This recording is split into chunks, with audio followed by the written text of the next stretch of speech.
பவி, என்ன பவி பண்ணிட்டு இருக்கீங்க?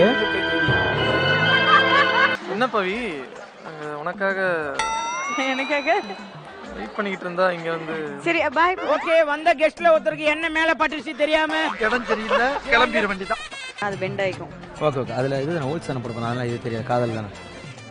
காதுல போடுறதா இருந்தாலும் உங்க காதுக்கு ஏதாவது ஆச்சுன்னா? காதுக்கு எது வேணா, நான் நம்ம காதலுக்கு எதுவும் ஆகக்கூடாது, அதை மட்டும் பார்த்தேன். இப்ப அப்பளத்துக்கு எதுவும் ஆகக்கூடாது, அது முதல்ல பாருங்க. அப்பளத்துல கை வச்சிட கொப்பளம் வந்துடும், சரியா? ஐயோ, என்ன இவ்வளவு கொதிக்குது? அவங்க எல்லாம் கெஸ்ட் மேல படக்கூடாது, சரியா? பாவம் வெள்ளை சட்டை போட்டு வந்திருக்காரு. ஐயோ, இப்ப இதுல என்ன போடணும்? என்ன போட்டாச்சு? பவித்ரா பக்கத்துல இருக்கா.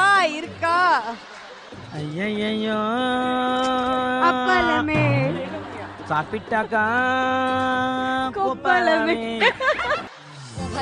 இந்திய தலைமுறை வரலாற்றில் முதன் முறையாக இப்படி ஒரு. என்ன ஆசீர்வாதம் பண்றேன்? டேய், நீ நல்லா இருக்க மாட்டடா. டேய், இதெல்லாம் இன்னும் 10 வருஷம் எடுக்க முடியாது, பேசாம இரு. உங்கள் உனக்கு நான் இருக்கேன்டா. டேய், நான் உன்னை லவ் பண்றேன்டா. எனக்கு அங்க மேடம், அங்க பாருங்க ஐயா, நல்ல வாட்டமா வந்து உட்காந்துருக்க தம்பி.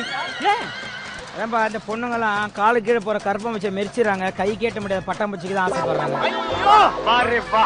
டேய், எப்பறா ரெண்டு பூச்சி வச்சு இப்படி நான் சொல்றேன்.